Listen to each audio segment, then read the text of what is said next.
आइए next question आप लोगों के सामने है। एक क्वेश्चन क्या कह रहा है, ध्यान से देखिएगा।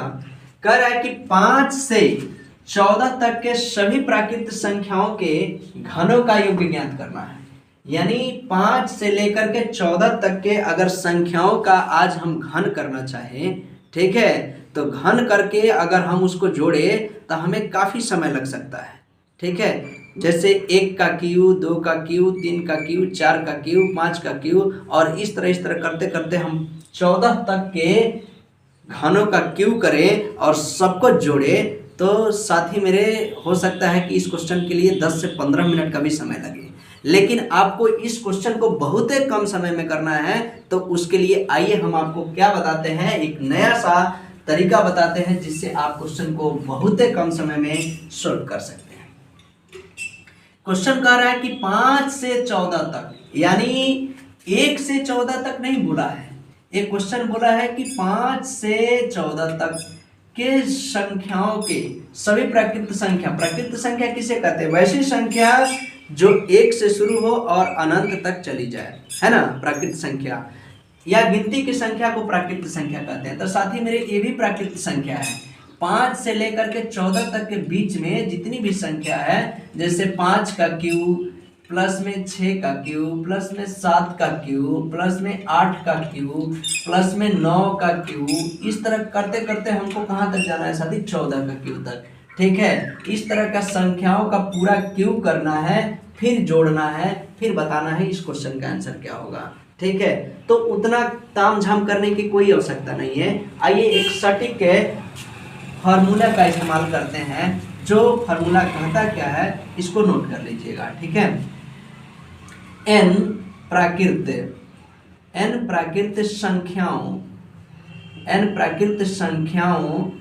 के घनों का योग, n प्राकृत संख्याओं के घनों का योग बराबर होता है n इंटू n प्लस 1/2 इसका होल स्क्वायर होता है। ठीक है, n इंटू n प्लस 1/2 का होल स्क्वायर होता है। बस आपको ये फार्मूला याद रखना है। ठीक है, आइए काम करते हैं कैसे इस पे प्रश्न को देखा जाएगा। देखिए 5 से लेकर के 14 तक, साथी मेरे आज हम कहें आज कि 1 का क्यू प्लस में 2 का क्यू प्लस में 3 का क्यू प्लस में 4 का क्यू प्लस में 5 का Q dash dash dash dash dash, यानी हम लोग कहाँ तक चलेंगे? प्लस में 14 का क्यू तक चलेंगे और इन सभी को क्यू करके जोड़ना है। ठीक है, लेकिन ध्यान रखिए आपको थोड़ा सा मिस्टेक से यहाँ पे ऐसा एक्सीडेंट हो सकता है जो कि आपको एग्जाम में सीधे आपको कितने बच्चों से पीछे कर सकता है। देखिए वो क्या पूछा है, 5 से लेकर के 14 तक आप निकाल रहे हैं 1 से लेकर के 14 तक, तो साथी मेरे ये आपके लिए यहाँ पे कह रहा है कि n प्राकृत संख्याओं के घनों का योग, ये n से यानी n प्राकृत संख्या 1 से शुरू होकर के अनंत तक चली जाती है, तो यहाँ तो 1 से शुरू हो नहीं रहा है, यहाँ 5 से पूछा है। तो आपको कुछ नहीं करना है, बस इसके कंसेप्ट को समझना है कि क्या कंसेप्ट कर रहा है। तो n प्राकृत संख्याओं के घनों का योग तो हो गया, लेकिन उसमें हमसे पूछा गया है कितना? 5 से, इसको ध्यान रखना है। ठीक है, तो आज हम लोग इसमें से क्या करेंगे? माइनस करेंगे, यानी 1 का क्यू प्लस में 2 का क्यू प्लस में 3 का क्यू प्लस में 4 का क्यू, इसको माइनस करेंगे, तब जाके हमारा क्वेश्चन का आंसर सुटेबल आ सकता है। ठीक है, चलिए अब हम लोग इस फॉर्मूला का प्रयोग करते हैं। n प्राकृत संख्याओं के घनों का योग होता है n इंटू n प्लस में 1/2 इसका होल स्क्वायर होता है। ठीक है, क्या होता है साथी? होल स्क्वायर माइनस, अब इसके लिए भी यही फार्मूला का इस्तेमाल करेंगे, तो n इंटू n प्लस 1/2 इसका भी होल स्क्वायर। ठीक है, आइए अब इसमें जो n का मान है वो 14 है और इसमें n का मान है जो लास्ट टर्म nth टर्म जिसको बोलते हैं वो 4 है। तो देखिए ना, n का मान अगर हम 14 रखते हैं तो 14 इंटू 14 प्लस 1, ठीक है, बटा में 2 और इन टोटल का होल स्क्वायर माइनस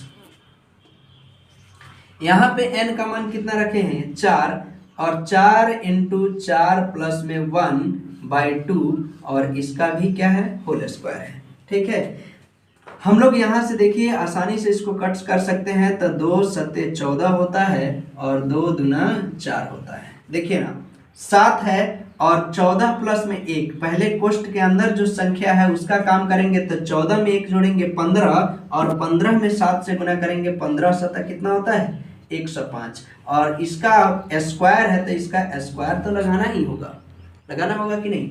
आइए माइनस, ये देखिए 4 और 1 5, 5 में 2 से गुना करेंगे 10, और 10 का स्क्वायर यानी 10 का स्क्वायर हो जाएगा। बोलिए हो जाएगा। देखिए एक फार्मूला के फॉर्मेट में दिख रहा है, जिसको हम लोग क्या कहते हैं, ए स्क्वायर माइनस बी स्क्वायर बराबर क्या होगा। देखिए ना एक सूत्र होता है ए स्क्वायर माइनस में बी स्क्वायर बराबर में साथी होता है ए प्लस बी इंटू ए माइनस बी, यानी एक बार जोड़ना है और एक बार माइनस करना है। सेम यही कंडीशन यहाँ पे दिख रहा है, एक बार ए का स्क्वायर और एक बार बी का स्क्वायर, और बीच में साइन किसका है माइनस का है। आइए इसी फार्मूला का हम लोग इस्तेमाल करते हैं। देखिए ए स्क्वायर माइनस बी स्क्वायर बराबर होता है ए प्लस बी इंटू ए माइनस बी, यानी एक बार दोनों को जोड़ना है और एक बार दोनों को माइनस करना है, प्लस में उसके मल्टीप्लाई करना है। आइए तो आज हम लोग a प्लस बी पर सेट करें, तो 105 और प्लस में कितना 10, ठीक है एक बार हो सकता है, फिर 105 और माइनस 10, कहीं से कोई दिक्कत है नहीं। अब देखिए 105 और 10 को जोड़ेंगे तो कितना होता है साथी मेरे 115 होता है, और बीच में कुछ नहीं तो इसका मतलब गुना है, और 105 में से 10 को घटा देंगे तो साथी मेरे 95 हो जाता है।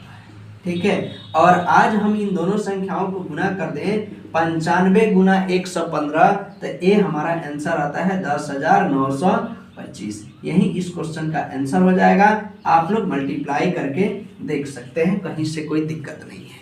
अगर वीडियो समझ में आ रहा है तो चैनल को सब्सक्राइब कीजिए, लाइक कीजिए। इसी तरह के कुछ खास क्वेश्चन आपको इसी सनराइज क्लासेस पे मिलेगा, जो कि आपके लिए बहुत बेहतरीन होगा और आपके तैयारी को इंक्रीज करेगा।